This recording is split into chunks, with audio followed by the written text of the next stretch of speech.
Annonceurs, entrepreneurs, promoteurs et chefs d'entreprise, choisissez dès à présent votre meilleur partenaire média, Ideal Production. Ideal Production est basé à Cotonou au Bénin. Ideal Production, le partenaire exclusif de Sika TV en Afrique.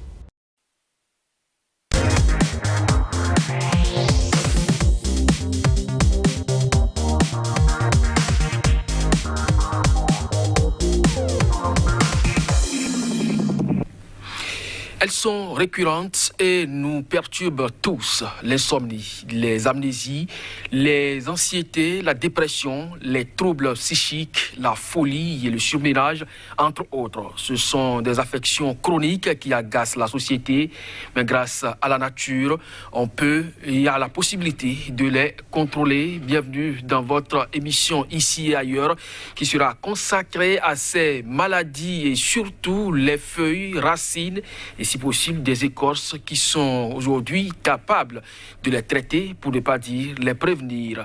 Afrique, phytothérapie, quelle plante utiliser pour traiter ces affections psychiques?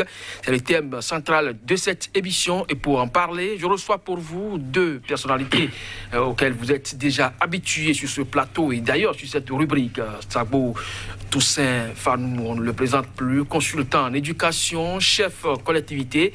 Professeur, merci d'être là.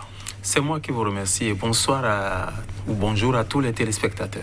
En face de vous, c'est l'évêque Amaluk Bodéa. Il est exorciste, prêtre de l'église traditionnelle. Il est également phytothérapeute. Merci évêque et bonne arrivée sur le plateau de Sika. Merci. Grâce et paix, bénédiction du Seigneur sur vous, sur les auditeurs, sur les téléspectateurs. Alors, comme je l'ai dit à l'entame, autant d'affections qui menacent la société et la vie de tous les jours dans nos familles.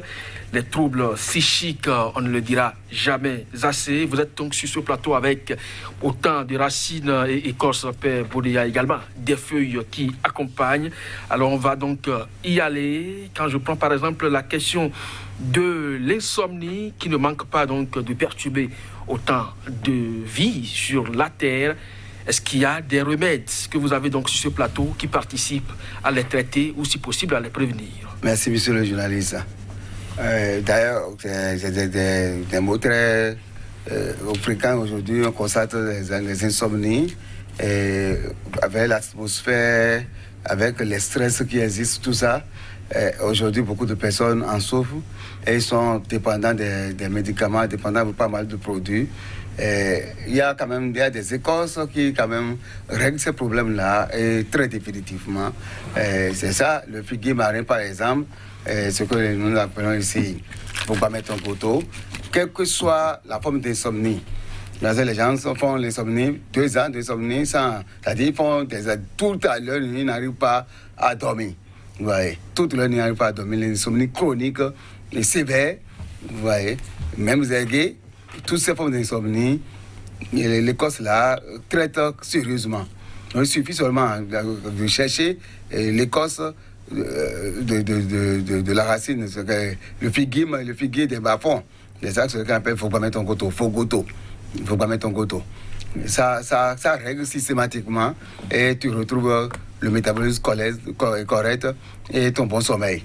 Alors, c'est quoi la technique pour l'utiliser? Il faut le préparer Il suffit de faire seulement l'écorce et puis de couper et de faire la décoction et de boire un verre bambou, matin et soir. Vous commencez pendant 1 semaine, vous avez le sommeil très profond. Oui.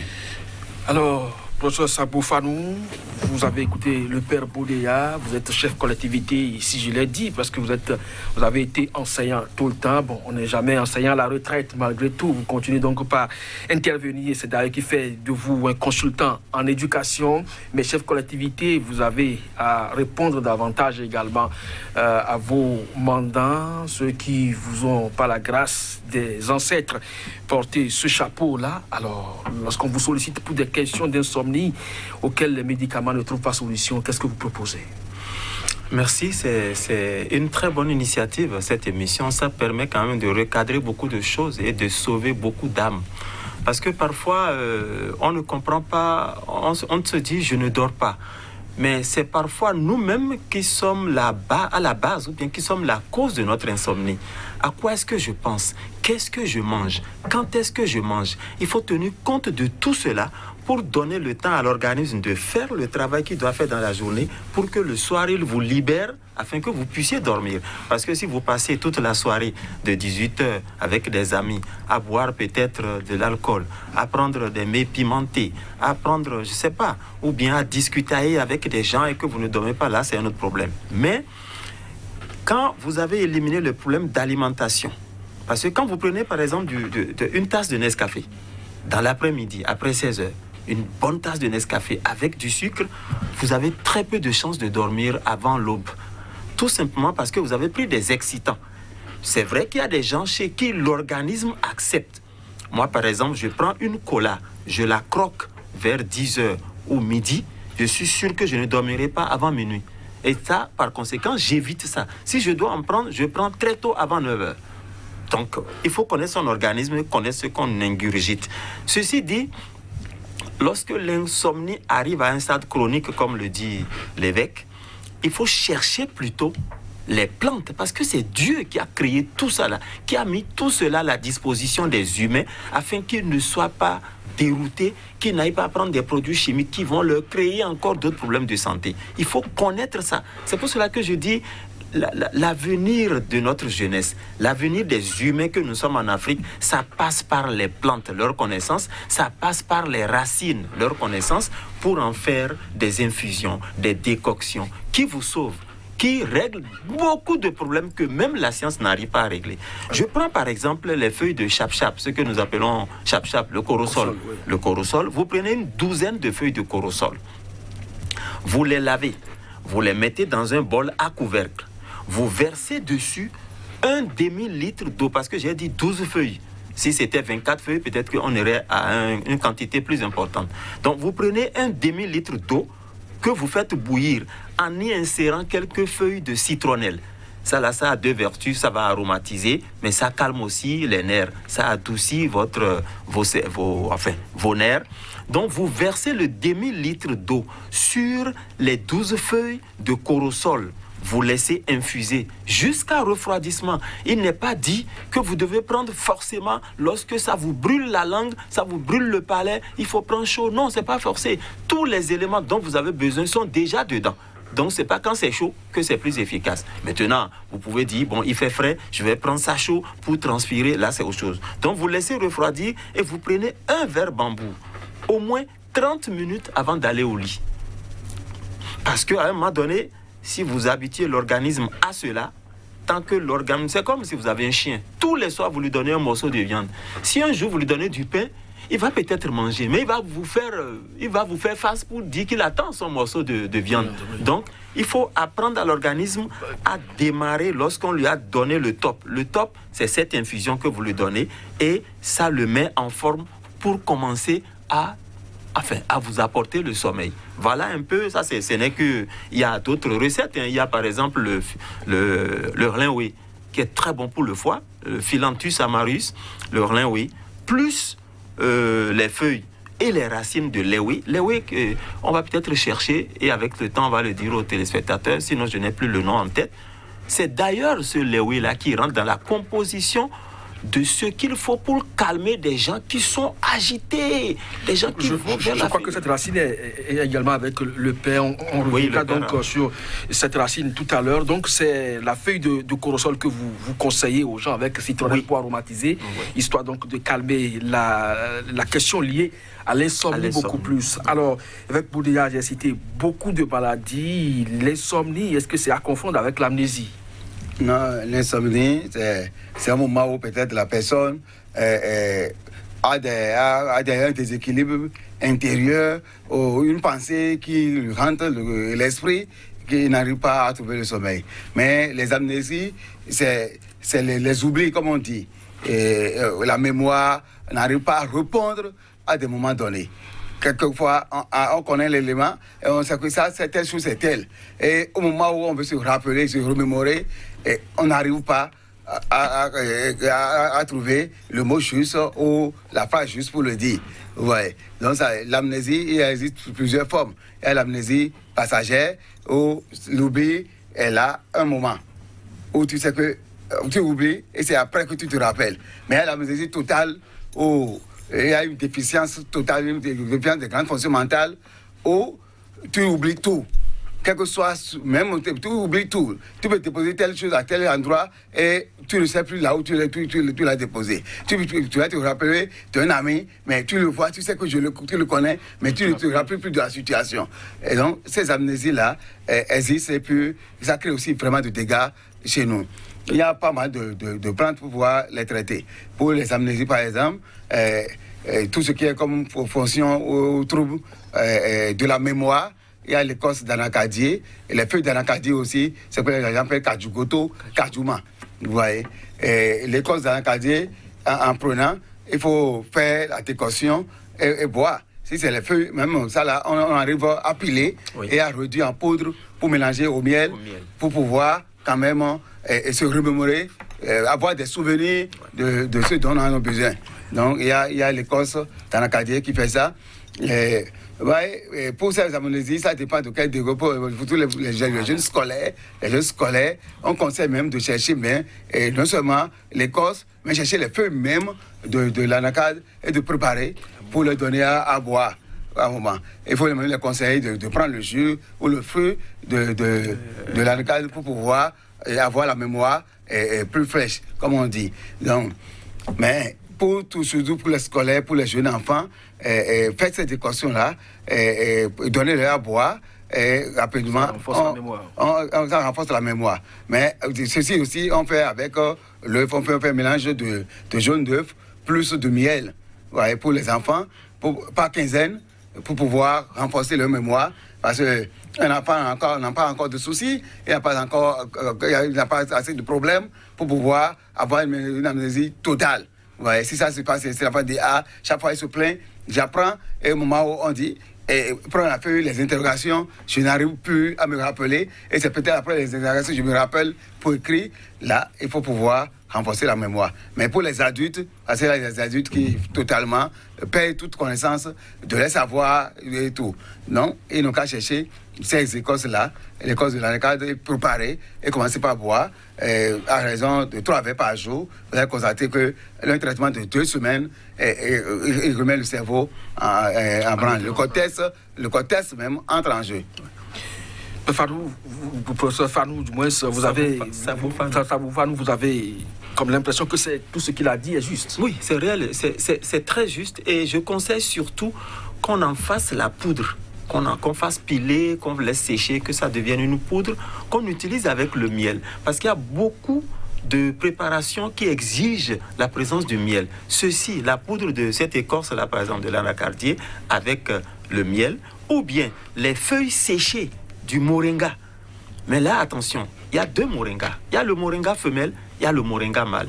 Le moringa femelle vous donne des fruits qui donnent des graines qui sont doux amers.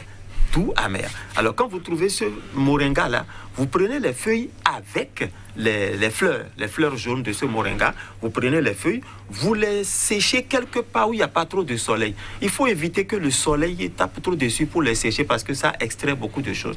Vous faites en sorte que ces feuilles de moringa soient sèches, que ce soit pilable, qu'on les pile, qu'on en fasse une poudre et on mélange ça avec du miel. C'est quelque part dans un bocal et peut-être chaque matin avant le petit déjeuner ou bien après, ça dépend. Votre enfant, il lappe 2 doigtés de cette préparation. C'est facile à ingurgiter et c'est plus pratique, plus rapide. Sinon, l'infusion, c'est bon quand on a le temps d'attendre pour prendre ça.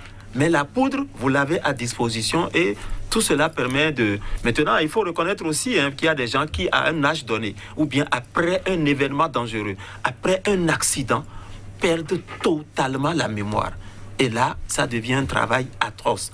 Encore que là, il y a un travail de rééducation de la mémoire qu'il faut faire avec des exercices pratiques, des chiffres que vous lui montrez, que vous cachez, vous lui demandez de vous rappeler ce que vous venez de lui montrer. C'est des exercices pratiques. Ajoutez à cela des décoctions, des infusions que vous lui faites prendre. Et puis, il faut lui faire consommer. Quelqu'un qui est dans cet état, dans cette situation, il faut que sa sauce quelle que soit la sauce, si c'est sauce graines, sauce légumes, il faut qu'il y ait toujours du chayo dedans. Le chayo, c'est... le chayo, comment je peux oublier ça encore? Bon, en tout cas, le chayo, chez nous, on connaît ça. Et si sa sauce peut comporter du chayo, c'est pour cela les restaurants où les gens vendent peut-être l'igname pilé avec sauce chayo tout le temps là, c'est pas anodin, c'est pas rien, c'est très important. Donc, il faut chercher aussi, toujours pour les mémoires qui sont totalement parties là, il faut associer à tout cela une poudre de l'écorce d'acacia. C'est très amer. C'est très amer et c'est très pratique aussi. Quand vous lui donnez ça, à un moment donné, quelqu'un qui a totalement perdu la mémoire, vous lui amenez la poudre, il l'avale sans se rendre compte qu'il avait déjà avalé ça. Le jour où il commence à dire, il reconnaît cette poudre-là comme étant très amère, ça veut dire que la mémoire commence à revenir. Et ce serait magnifique. Ce serait magnifique. Alors, je reste avec vous, professeur Sabo Fanou. La question de la dépression, vous devez en entendre parler ou même gérer parce que vous avez été pendant longtemps administrateur au niveau de l'école et donc les élèves, on sait à peu près à quoi tout ça retourne. Quand ça arrive, et est-ce que d'abord vous en avez souvent entendu parler ou vous l'avez connu aussi avec des cas au niveau des écoles? Oui, la dépression au niveau de l'école et au niveau des élèves, c'est généré souvent par ce qui se passe à la maison de mauvais. Entre papa et maman, ça ne va pas du tout, c'est des coups de poing, l'enfant se lave, il s'habille, maman le fait sortir, il va à l'école, il reste avec ce qu'il a vu, cette scène, il est déprimé, il n'est pas à l'aise. C'est pour cela qu'il faut chercher ce qui est à la base de la dépression pour pouvoir annihiler la dépression. Si vous ne connaissez pas ce qui est à la base, si vous ne questionnez pas suffisamment ce qui fait que l'élève est déprimé, ou même le professeur, pourquoi il est déprimé, vous allez parler, mais la racine du mal est toujours là. Il rentre chez lui, il retrouve ça. C'est pour cela qu'il est bon de questionner celui qui vit la dépression, de chercher à le rencontrer dans un milieu donné ou bien avec un autre acteur donné et de leur parler. Parfois, vous n'avez même pas besoin d'utiliser des plantes ou bien des médicaments avant que la dépression commence à baisser. Parce que tout simplement, l'intéressé se rend compte qu'il est épaulé, il est soutenu. Il a des gens qui le soutiennent et là, ça commence à se rabaisser. Dans un ménage, parce qu'il n'y a pas que les élèves qui sont déprimés. C'est vrai qu'à part ce qu'il y a à la maison, il y a aussi les résultats à l'école. Qu'est-ce que le professeur va faire de lui? Qu'est-ce qu'on dit? Ou bien vous racontez une scène qui le traumatise parce qu'il fait un rapprochement avec quelque chose qu'il vit. Il y a tout cela qui fait que l'enseignant doit être à la fois un enseignant, un éducateur, un psychologue. Même s'il n'est pas allé faire une école attitrée dans ce sens, il doit savoir dire, si je dis telle chose maintenant, est-ce que ça ne va pas heurter la susceptibilité. C'est pour cela que l'école doit être un milieu de joie, de gaieté, où on met et les élèves et leurs enseignants dans un plateau où c'est le grand frère et les enfants, ou bien le père et les enfants. Maintenant, pour les adultes, c'est plus complexe, c'est plus compliqué. Je vous donne un exemple très simple. Dans 2 mois, en tant qu'adulte, en tant qu'enseignant, je dois enterrer mon père. Je n'ai pas un copec. Je suis à 40 000 francs, salaire, avance sur salaire. Je suis en train de dire comment je vais faire. Le cercueil, déjà, c'est à 70 000. Ceci, cela. Quand je pense à tout ça, non seulement je suis stressé, mais je suis déprimé. Je n'ai même plus la force de faire quoi que ce soit.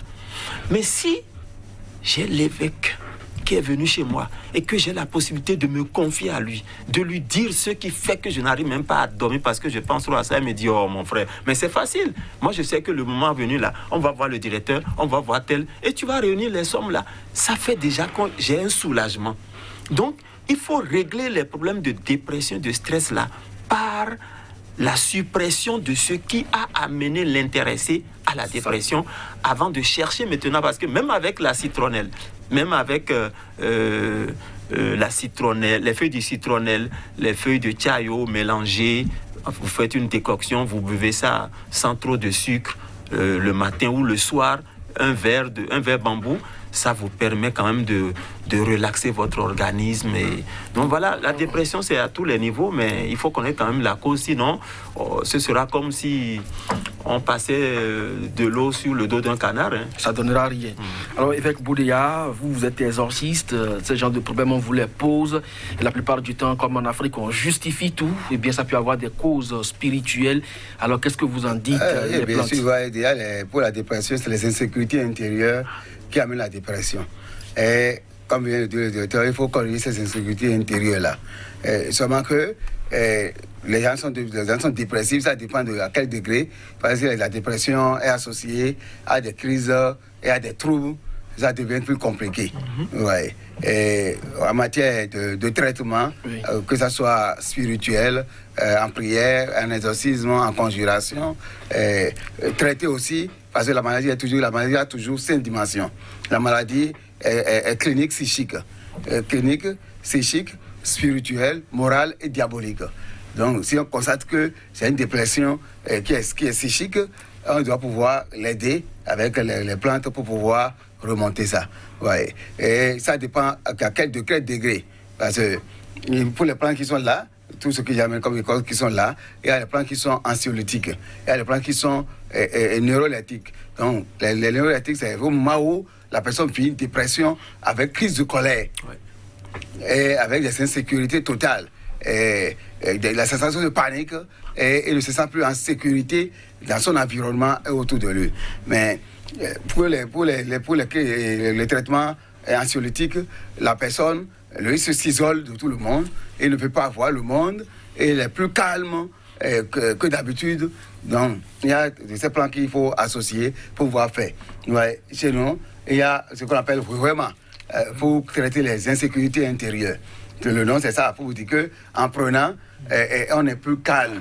Donc, c'est la personne qui est sur les nerfs. Elle a depuis la dépression avec crise de nerfs. Les neuroleptiques, les plantes de neuroleptiques, ça, c'est une feuille qui est neuroleptique. Ça adoucit les nerfs, ça donne la sécurité intérieure. C'est pourquoi le nom même dit Aïkama. C'est-à-dire, la personne maintenant s'apaise. Il y a l'apaisement et c'est correct. Maintenant, s'il est plus acheté aussi, on associe le nom qui a aussi le nom, parce qu'habituellement, on désire vraiment les plantes par les noms de traitement qu'ils font. Vraiment, c'est les nénuphars qui sont là, vraiment. Ouais, les vraiment, il faut le dire qu'en prenant, ils se calment totalement. Donc, c'est ce qu'il faut associer pour pouvoir traiter les crises de dépression. Mais si l'anxiété s'associe, il faut en même temps associer les causes de figuier marin, comme je le dis, il faut pas mettre un couteau pour pouvoir traiter. Oui. Alors, donc vous parlez de l'anxiété qui s'associe à la question de l'anxiété. Alors, professeur Fanou, comment est-ce qu'on l'identifie? Oui, vous savez, il y a un mot qui est très important, l'insécurité intérieure. Lorsque je me sens en sécurité, c'est rare. Quelqu'un qui est vraiment en sécurité, qui ne te fait pas trop de soucis, il est gai, il s'amuse, rien ne l'émeut, il est à l'aise. Mais dès que vous avez une insécurité, une incertitude qui vous guette, qui vous hante, et que vous avez peur du lendemain, vous avez peur des candidatons, vous avez peur de l'échec qui s'annonce selon vous, là, l'anxiété s'installe. Le souci est là, vous êtes un homme complet, certes, mais à moitié, je sais pas, un homme, vous n'êtes pas accompli, vous n'êtes pas sûr de vous. C'est en cela que je dis, effectivement, c'est un problème d'insécurité intérieure. C'est pour cela il est toujours bon d'avoir des gens autour de vous, ou quelque part, si par exemple, l'évêque est mon meilleur ami, et que je me rends compte que chaque fois que je vais chez lui, avec des problèmes, mon évêque, vraiment je ne sais pas faire, et que lui, il arrive toujours à me calmer avec des paroles rassurantes. Il me calme, il me donne la certitude que tout ira bien. Il devient déjà mon médecin sans avoir utilisé la moindre plante, juste à cause de la parole qui adoucit les mœurs, la parole qui me met en sécurité. Donc, Moi, j'aime beaucoup ça. J'aime beaucoup qu'on ait quelqu'un... Plus que de plus en plus, aujourd'hui, on note une certaine individualisation de la société. Je ne sais pas si vous avez fait le constat. Chacun achète sa parcelle, il fait sa clôture et il s'isole avec ses enfants. Est-ce que vous pensez que ce que vous préconisez comme solution là peut marcher toujours? Nous sommes obligés d'en arriver là. Nous sommes en train de traverser une période. Au départ, c'était la période communautaire. On vivait ensemble, on mangeait ensemble, on faisait tout ensemble. Il fut un moment où on a été colonisé. Maintenant, on est devenu à Kowe et puis on nous a appris à être lettrés façon. Alors, on se met quelque part pour faire le yovo. C'est cette période-là que nous traversons maintenant. Mais je vous assure, nous sommes en train de sortir de cette période parce que nous rentrons maintenant dans l'ère des plantes. Et ça devient incontournable. Des gens qui s'étaient jurés de ne jamais aller vers ça parce que pour eux c'est diabolique, c'est ceci, cela. Oh là là, ils sont les premiers ingurgiteurs de ces plantes-là aujourd'hui. Et ils se disent, oh Seigneur, si je savais, pourquoi je n'ai pas vite commencé? Donc, on va revenir à cette étape-là où on va commencer à mener une vie communautaire.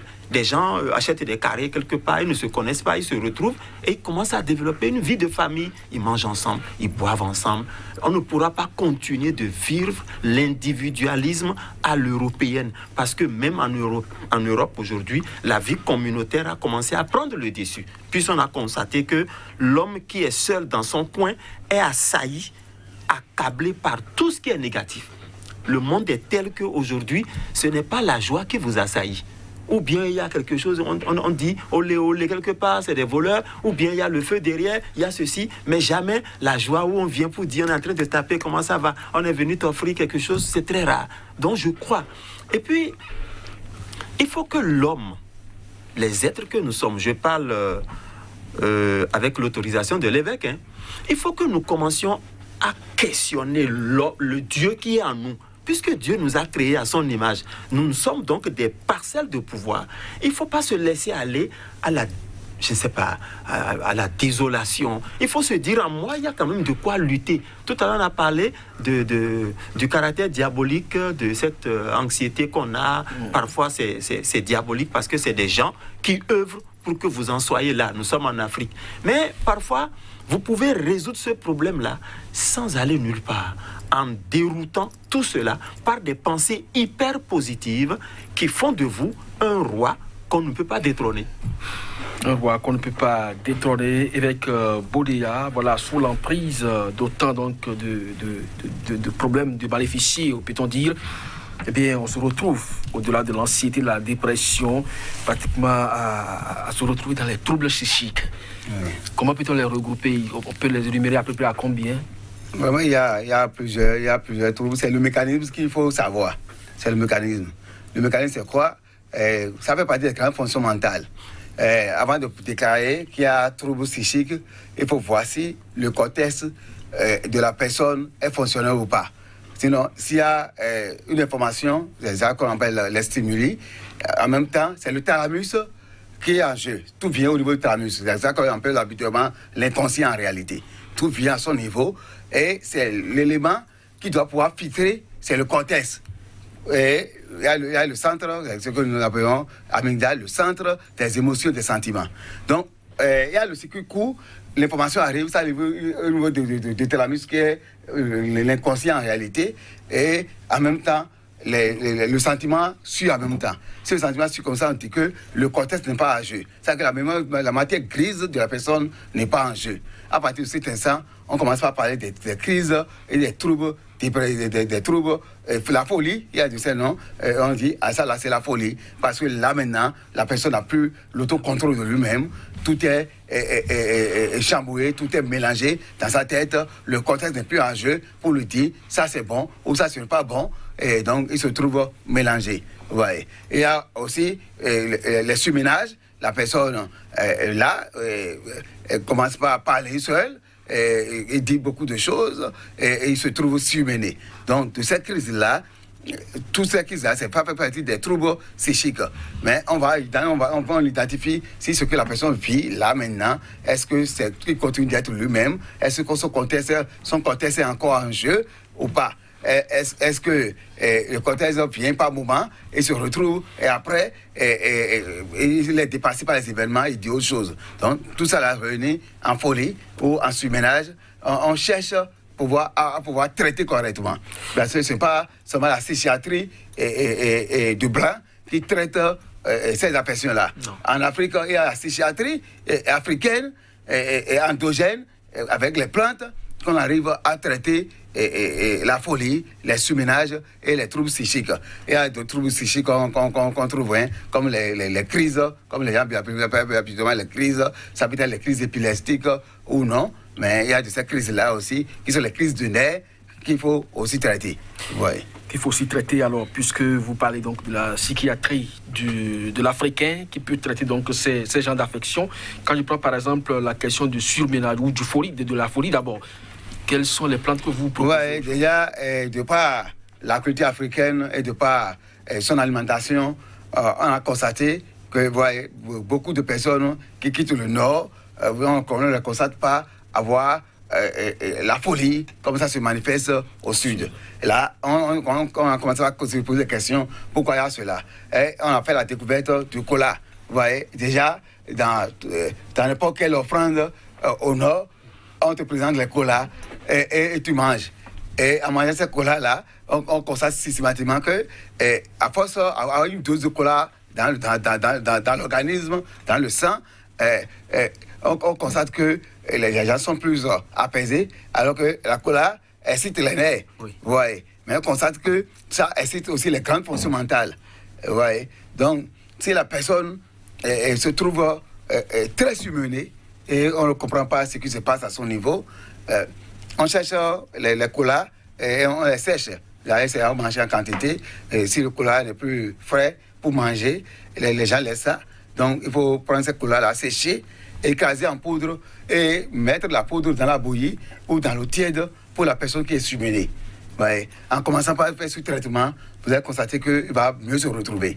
Et qu'il prenne ça le matin, comme on dit, pas le soir.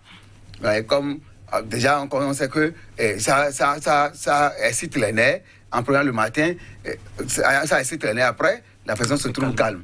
Donc, à force de lui administrer ce traitement, il se trouve ça surménage quitte complètement et le cortex commence à fonctionner comme cela se doit.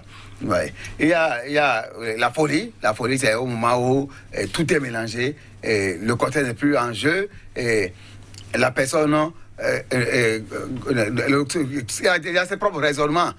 Il ne raisonne plus comme tout le monde. En ce moment-là, on se dit, ah, là, c'est la folie. Il y a l'Ewidog ici qu'il faut prendre. Il y a un peu aussi qu'on appelle l'EMA qu'il faut prendre. Il y a les tofu bagbe, c'est ça le numifa aussi. Il y a les autres formes de numifa qu'on associe aussi pour pouvoir faire ce traitement-là. Ouais, mais tout ce qui est ici, si c'est la folie qui est en place, où la personne n'arrive plus à se contrôler, la personne peut même jeter ses vêtements et courir nu. Déjà, au moment où il y a ces étapes-là, qu'on constate que vraiment, là, c'est la folie. Sinon, les gens ne constatent pas que les personnes qui sont aussi en habit et qui n'arrivent plus à utiliser leur cortex, qui sont la folie, on ne constate pas. C'est un moment où ils se déshabillent. Correctement, oui. Les gens se disent qu'il y a la folie. Donc, c'est tout ça qu'on constate. Il faut associer l'écorce de l'anacard Kaju Goto, l'écorce de figuier qui est ici. Il ne faut pas mettre en goto les ouédors avec un gouvernement. On associe tout ça et on fait la décoction. Et la personne commence à prendre pour mieux se retrouver et mieux se traiter. Professeur Fanou, il arrive la plupart du temps, parce que nous avons tous quand même été élèves avant de devenir soit enseignants ou autre chose, qu'au cours de l'année, on pète des camarades comme ça qui se retrouvent sous l'emprise soit du surménage ou de la dépression, si vous voulez, ou qui mènent à des troubles psychiques. Épilepsie. Alors, vous avez géré ces cas aussi? Bon, Dieu merci, je n'en ai pas géré beaucoup. J'ai géré des cas où... je me rappelle un seul cas, pendant toute ma carrière, où le jeune homme était totalement déprimé, il avait des troubles bizarres, au point où, quel que soit ce qu'on lui mettait comme chemise, il ne supportait pas. C'était comme s'il y avait des boutons, des épines dans sa chemise, et il se baladait, il ne supportait pas la salle de classe. Bon, on a tenté plusieurs fois de le faire asseoir, de parler, mais je me rappelle que c'est un élève épileptique. Un élève qui faisait des crises d'épilepsie de temps en temps. Il le fait un peu rarement. Et pour le guérir, on a trouvé une solution qui nous a permis de le récupérer. Bon, après, je n'ai pas eu la suite. Je sais qu'on m'a dit que ça le va beaucoup mieux. Il a fait la pharmacie, ça n'a pas marché. Et c'est en fin de compte les racines de Nutindo. Nuti.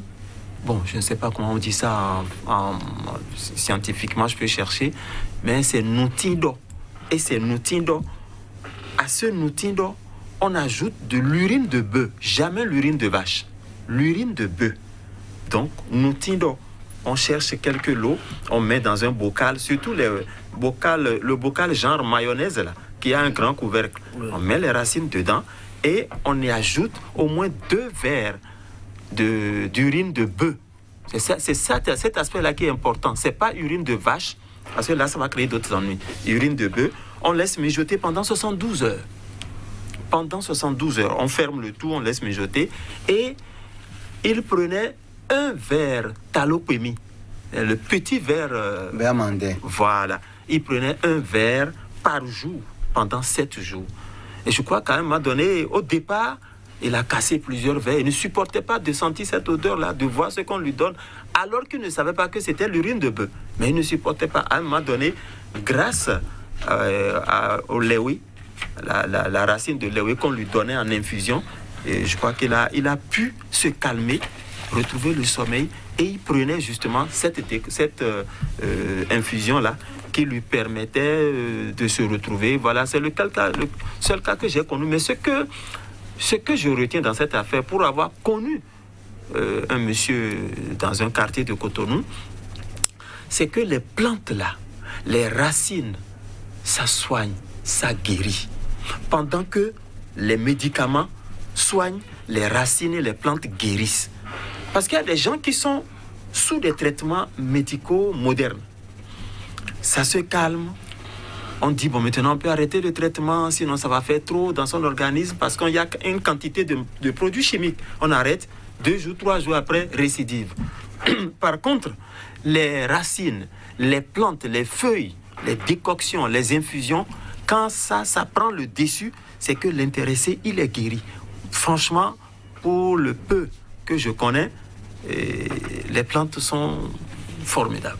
Mais quand vous le dites comme ça contraste un peu avec le savoir que nous acquérons à l'école, surtout avec l'intellectuel de votre rang, qui pense aujourd'hui qu'il faut beaucoup plus se tourner vers cette médecine. Qu'est-ce qui vous a motivé davantage, professeur Fanou? Il y a des produits pharmaceutiques qui sont plus dangereux qu'efficaces. Ils sont très efficaces, peut-être sur le coup on prend, mais après, il y a un produit, par exemple, je ne vais pas appeler le nom de produit ici, il y a un produit que même les médecins déconseillent parce qu'il attaque le foie et il l'abîme. Et pourtant, c'est un produit très consommé. La moindre douleur, n'importe quoi, on va faire ce produit-là. Alors que, dans le même temps, vous avez des douleurs, vous avez des problèmes de digestion. Vous prenez quelque chose, vous mâchez, c'est sans effet secondaire, c'est sans problème particulier. Et vous avez la satisfaction. D'abord, économie financière, économie d'effets secondaires, économie de produits chimiques qui peuvent vous créer encore des ennuis. Alors, dans ces conditions, quand je me rappelle, moi, pour mon propre exemple, ma génitrice, jusqu'à l'âge de 92 ans, ne prenait pas un seul comprimé de Nivaquine. Vous lui amenez un comprimé de Nivaquine, elle dit, hey, oh, mais là, ton lien. Elle ne prend pas. Elle a des maux de tête, elle rentre dans la brousse, elle cherche les feuilles. Elle n'a pas l'appétit, elle dit il faut chercher telle chose. Par exemple, il y a des gens qui ne se passent jamais de l'eau de coco à Gondrou. Mais on se dit, il est en train de se désaltérer. Mais en réalité, il est en train de nourrir correctement son organisme avec l'eau de coco. Donc, c'est des choses qui, à mon avis, sont d'abord naturelles, sont à notre portée, et sont sans effet secondaire et nous guérissent, nous permettent d'être jeunes, d'être en forme, pendant que quelqu'un à 40 ans, vous le voyez, il est déjà amorti. Vous voyez un oncle ou bien une tante à 62 ans, 72 ans, très en forme, qui va au champ, qui fait tout. Moi, je me dis, je vais à cette école-là, bien que je ne dis pas qu'il faut d'office rejeter tout ce qui est médecine moderne, ne plus jamais aller de ce côté. Non, les deux médecines peuvent se côtoyer et faire du bien à l'individu, parce qu'il y a des choses que la médecine traditionnelle ne peut pas faire et que la médecine moderne fait à souhait. Alors, évêque Boudéa, tout à l'heure, vous avez parlé des troubles psychiques, la folie et le surménage, surtout pour les expliciter. Mais puisque vous êtes exorciste, quand les gens viennent comme ça vous voir, est-ce que vous posez vraiment un diagnostic ou carrément vous allez sur un terrain de désenvoûtement? Non, comme j'avais dit, déjà, la maladie qui a au moins 5 dimensions que je viens de citer, la maladie qui est clinique, psychique, morale, spirituelle et diabolique. Donc, si la personne vient, il faut vraiment l'écouter et faire le diagnostic pour voir si ce qu'il vit, est-ce que c'est moral. Quelqu'un peut avoir toutes ces affections qu'on a citées avec une crise liée aux émotions. Et la plupart des crises épileptiques, c'est des crises qui sont liées aux émotions. C'est des crises émotives. Donc, en voyant ces crises, lui peut dire, même le patient qui, à première vue, dit que c'est la sorcellerie. Lui ne voit pas que ce qui lui arrive là, que c'est clinique, c'est moral, lui ne voit pas ça. Et il dit que c'est la sorcellerie ou c'est une tante, parce que peut-être qu'il a déjà généré des conflits dans son environnement. Et il analyse tout ça et dit j'ai été envoûté. C'est le mot direct. Chez nous, personne, quelqu'un qui tombe malade et ne se pose pas la question. Lui-même ne se dit pas, mais ma maladie, qu'est-ce que peut-être ses origines? Est-ce que c'est mon alimentation? Est-ce que c'est mon comportement, ma manière de vivre, mon lieu de vie? Donc, il s'attaque en même temps à la sorcellerie ou à la magie ou à l'envoûtement. Donc, toi, le thérapeute, tu ne dois pas en même temps aller sur ce terrain-là. Il faut l'écouter et faire la part de ce qui est clinique, la part de ce qui est spirituel, la part de ce qui est diabolique. Vous voyez. Mais en l'écoutant, si tu constates que cette maladie-là a toute cette dimension, il vaudrait mieux, non seulement tu dois le traiter spirituellement, et le traiter aussi avec la plante pour pouvoir l'aider à se trouver, à guérir le corps. Parce que si la maladie est clinique, et tu te mets à faire autre chose et ne sera pas guéri, il faut forcément toucher le corps. Ouais. Il y a beaucoup de ces maladies-là, c'est les maladies psychosomatiques. Oui. Ouais. C'est quelquefois, le corps n'est pas malade, et c'est l'esprit qui est malade, et il y a des ressentis dans le corps. Ouais. Donc, il faut forcément diagnostiquer le mal et savoir concrètement l'origine. Est-ce que c'est la personne même qui est devant toi qui a les antécédents de sa vie, ce qu'il avait eu comme antécédents? Dans quelle famille il est né? Est-ce qu'il est né dans une famille polygame? Est-ce qu'il est né dans un milieu où il y a des conflits? Quelle est sa culture et sa manière de comprendre la maladie? C'est tout ça qu'il faut réunir pour pouvoir le traiter. Et toujours comme il a dit, on peut connaître toutes les plantes et vouloir traiter. La même personne ne peut pas être traitée comme ça. Ça dépend de comment la personne prend le mal lui-même. Lui, qu'est-ce qu'il dit de son mal? Qu'est-ce qu'il arrive? Qu'est-ce qu'il lui-même dit? Par rapport à ce qu'il dit, tu passes par là pour pouvoir le traiter. Ouais. Alors, merci donc à vous, évêque Boudéa, pour ces précisions. Professeur Saboufanou, aujourd'hui, l'Africain, la plupart du temps, comme le père l'a dit, il diagnostique lui-même la maladie depuis la maison et se porte vers vous. Est-ce que vous pensez que, de ce point de vue, et face donc à la médecine moderne, eh bien, nos tradithérapeutes seront efficaces? Oui, les tradithérapeutes seront efficaces s'ils ne donnent pas dans le jeu du malade, du patient qui vient les voir. Parce que pour la plupart de nos patients, dès qu'on ne réussit pas sa vie, c'est qu'il y a la sorcellerie. Dès qu'il y a maladie, dès qu'on fait de mauvais rêves, c'est que des gens vous poursuivent. Et dans ces conditions, s'il vient et qu'il dit ça, et que le tradithérapeute aussi dit « Ah, c'est vrai, tu as raison, c'est la sorcellerie », non. Ça ne marchera pas. Il faut vraiment questionner, comme l'a dit l'évêque. Il faut questionner celui qui est arrivé. Chercher à rentrer un peu dans ses antécédents, dans sa vie, dans sa famille, comme le fait la médecine moderne aussi. La médecine moderne cherche à savoir qu'est-ce que vous avez mangé, depuis quand ça a commencé, quels sont les signes que vous avez. Tout ça là, c'est pour mieux vous connaître et faire un diagnostic qui prenne en compte tout ce que vous avez commencé à vivre depuis des mois. Parce que si vous avez mangé un repas qui a l'habitude de faire 7 jours avant de déclencher la diarrhée, et que 7 jours après, vous commencez effectivement à faire la diarrhée, mais que vous avez oublié ce que vous avez pris, quand le médecin va vous poser les questions, quand le tradithérapeute va vous poser les questions, lui va remonter à 7 jours que vous avez déjà oublié. Il saura alors ce qui est à la base de votre mal. Et je crois que là, la médecine traditionnelle réussit là où celui qui traite cherche à bien connaître son patient, ne donne pas tout de suite dans le panneau de l'envoûtement ou du désenvoûtement et se dit, bon, ça peut être un repas, ça peut être un verbe mal prononcé, ainsi de suite. Donc moi, je crois totalement en cette médecine. Je ne dis pas que je ne crois pas en la moderne, mais je crois franchement en la médecine traditionnelle. Alors, avant de prendre votre avis sur cette préoccupation, je vais d'abord demander à l'évêque Bodéa, les suicides aujourd'hui, que ce soit par le feu ou par les eaux ou par la pendaison, on en note suffisamment.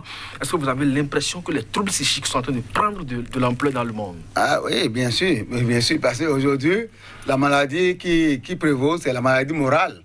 C'est la maladie morale, parce que l'individu se trouve isolé de tout le monde.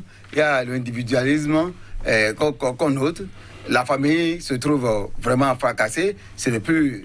une chaîne, la relation circulaire où quelqu'un a de problème, en même temps l'autre dit que c'est son problème. La collaboration qui existe, le lien qui existe dans les familles anciennes, la famille se trouve émietée ou divisée. Donc, l'individu là, l'autre qui est un membre de la famille même, qui est souffrant, personne ne s'intéresse. Alors qu'avant, si quelqu'un se trouve malade, tout le monde se dit, ah, nous sommes malades. Et on fait tout pour pouvoir l'aider à se guérir. Mais aujourd'hui, tu peux être malade, tu peux être là, personne ne s'intéresse à soi. C'est seulement au moment où tu es mort que tu deviens pour tout le monde. Ouais. C'est au moment où tu es mort, c'est à cet instant que tout le monde dit, ah, c'est notre fils, et tu trouves les parents partout. Mais si tu es souffrant dans le corps, dans l'âme et dans l'esprit, tu ne retrouves personne.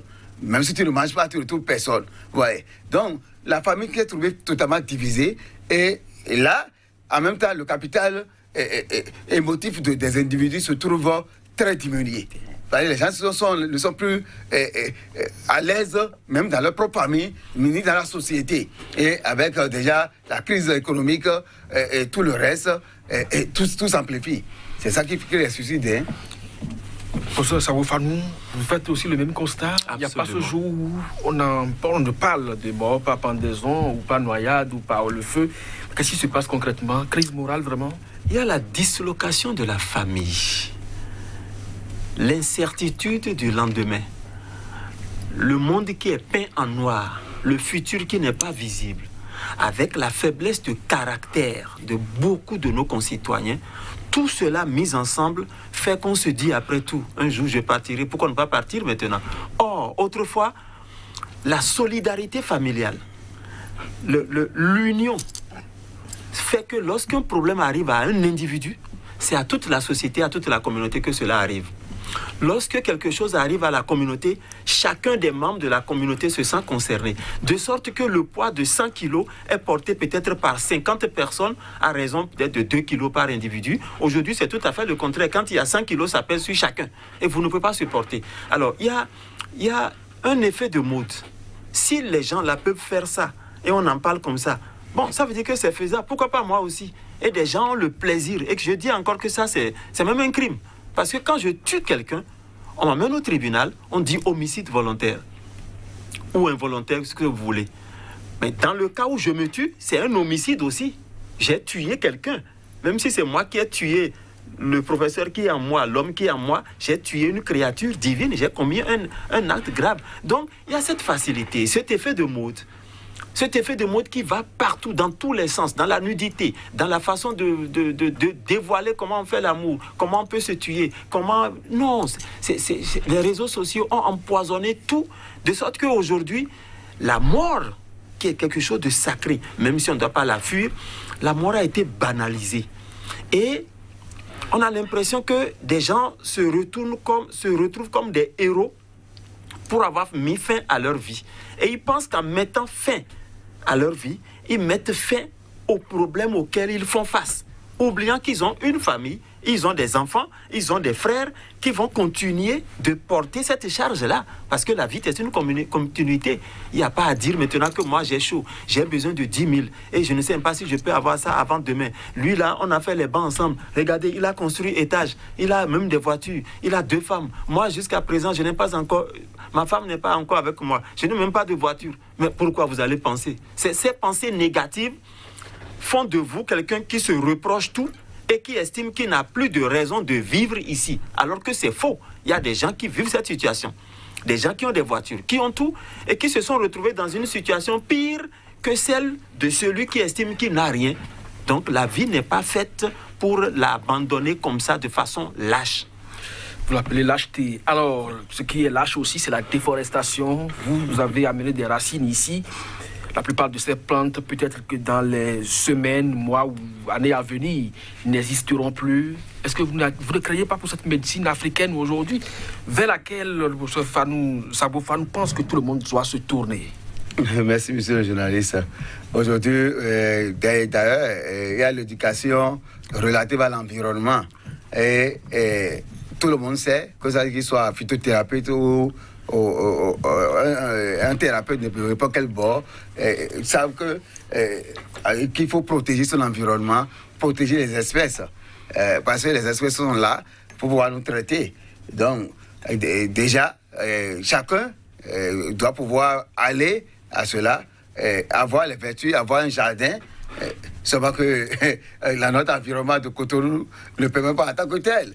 C'est très peu de personnes qui ont encore de l'espace. Ouais. Mais il faut aller à cela, avoir l'espace pour pouvoir planter les choses parce qu'on en a besoin. On est né dans le jardin pour pouvoir nous nourrir du jardin et nous guérir dans le jardin. Donc on a besoin forcément de ces espèces-là, les utiliser, les manger et pour pouvoir vivre.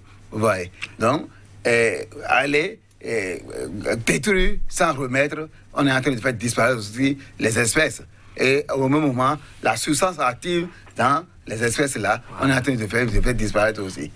On ne va pas rentrer dans les pesticides qui sont utilisés dans des champs parce que ces arbres, il faut les utiliser de façon naturelle pour avoir les effets. Mais quand on sait très bien qu'aujourd'hui, pour puiser dans la terre nourricière, ces arbres vont également chercher les pesticides. Les engrais, même chimiques, ce qui nous tue, comme j'ai suivi pas mal de documentaires, on dit que c'est la viande qui est en train de nous tuer, et c'est vrai. Ce qui nous tue, aujourd'hui nous avons les espèces végétales, mais tout ça, les engrais chimiques qui sont utilisés, ce n'est que les débris, les déchets des bœufs, de ceci, de tel animal, qui sont mis comme un engrais chimique encore, qu'on est en train d'utiliser pour les espèces.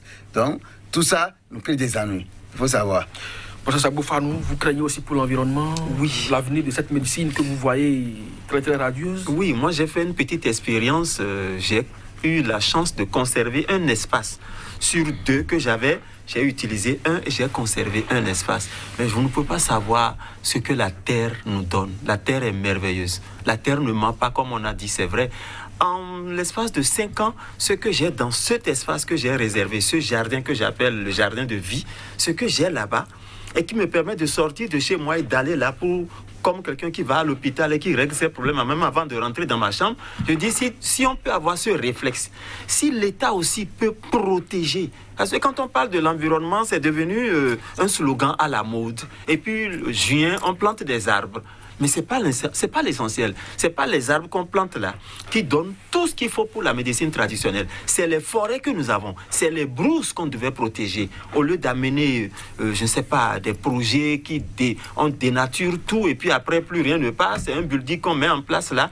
On peut même faire un building là tout en conservant les plantes les plus essentielles ou alors en conservant quelques petits espaces où on aura peut-être dans cet espace A, on a telle catégorie de plantes, on va dans telle zone, il y a un espace B qui est spécialisé dans la culture de telle, ainsi de suite, on va conserver beaucoup de choses. Moi, le petit espace que moi j'ai, mais je suis en train de voir, si l'État peut faire ce que moi j'ai fait là, multiplier ça par 1000, par 1 million, mais non, on aurait beaucoup de choses pour alimenter correctement notre médecine traditionnelle dont les richesses sont en train de partir en fumée. Mais je crois qu'on n'en arrivera pas là. J'ai confiance en cela. ça va venir. Des environnementalistes vont se lever un jour pour que la conservation de notre environnement devienne une réalité. Pour se lever pour que la conservation devienne une réalité. Même les eaux et forêts sont également interpellés à ce niveau-là, parce que en principe, pour être forestier, vous devez aussi avoir votre domaine où vous produisez aussi des essences, ne serait-ce que essentielles pour la survie de l'humanité. Alors, professeur Fanou, on va bientôt sortir de cette émission. Est-ce que vous avez un petit conseil ou quelque chose à dire de façon précise qui n'est pas encore sorti? Ça, c'est sûr.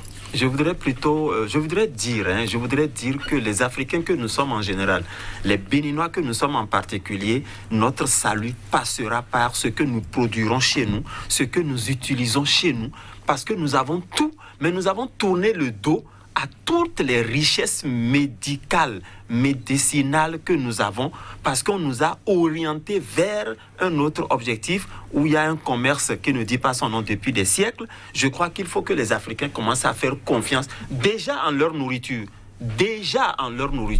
qui est le premier médicament de l'Africain, de l'homme en général, et ensuite faire confiance à ceux-là qui s'investissent tous les jours dans les recherches au niveau des plantes pour leur donner ce qu'il faut sans effet secondaire, sans catastrophe après, sans détruire l'organisme, pour préserver une santé.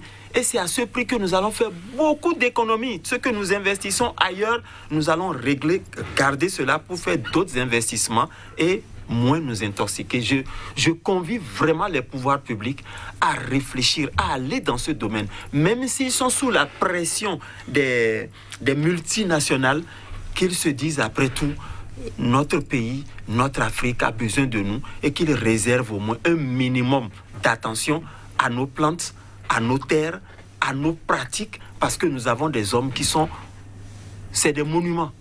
Des hommes qui sont des monuments. Il faut tout faire pour qu'en partant d'ici, dans 20 ans, 30 ans, 40 ans, le père Boudéa puisse nous laisser des documents. Mais pour ça, il faut l'aider. Il faut l'y aider pour qu'il laisse des documents que les enfants, nos petits-enfants vont pouvoir exploiter demain afin que nous puissions vivre encore plus heureux. On va vivre encore plus heureux sur la terre, c'est sûr.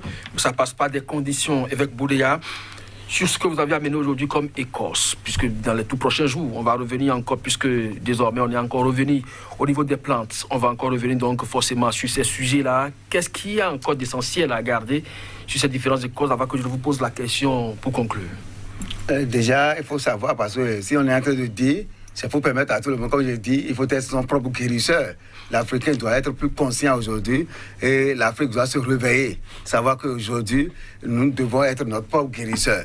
Et savoir que tout ce que nous avons, si nous sommes créés en Afrique, dans le jardin, nous avons encore le jardin autour de nous, que nous pouvons nous soigner dans le jardin, mieux manger dans le jardin pour avoir la longévité. Aujourd'hui, il faut constater que notre vie est écoutée. Les jeunes meurent très vite et très tôt. Et ça devient une perte pour la nation. Ça devient une grande perte pour la nation. Donc, tout ce qu'il y a comme Écosse, racine, tout ça, c'est pour que les gens puissent être plus conscients de cela. C'est pourquoi on en parle. Vous voyez. Donc, ceux qui vivent les troubles de dépression, les troubles psychiques, les crises, tout ça, tout ce que vous venez de citer, tout ça se trouve au marché, facilement. Allez au marché, cherchez tout ça, si autour de vous, il y a ces maladies, et testez, et vous allez nous revenir. Alors, le père Fanou, le professeur Sabo Fanou estimait qu'il faut quand même que vous laissiez. Je sais que vous avez fait déjà beaucoup de publications, mais est-ce que tout ce que vous avez énuméré aujourd'hui comme recette se retrouve dans vos livres aussi? Bien sûr. Dans Je suis mon propre guérisseur, j'ai parlé de la crise de dépression, j'ai parlé de l'épilepsie, j'ai parlé de la folie de surménage, j'ai cité tous ces feuilles-là, et Écosse. Merci donc à vous, évêque Boudéa. Je rappelle que vous êtes de l'église traditionnelle, que vous êtes aussi exorciste et phytothérapeute. Et c'est d'ailleurs pour cette raison que vous êtes sur ce plateau. Merci à vous, professeur Sabo Fanou Toussaint. chef collectivité, mais vous avez servi tout le temps durant le système éducatif et vous en êtes aujourd'hui un consultant. À chacun et à tous, merci de nous avoir suivis. C'était votre émission ici et ailleurs, consacrée à l'utilisation des plantes, racines et écorces pour traiter les affections psychiques. Nous reviendrons forcément sur ces affections psychiques avec d'autres écorces, d'autres racines et d'autres feuilles. À très bientôt sur SICA pour vos commentaires et vos analyses.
Restez informés à chaque instant sur SICA.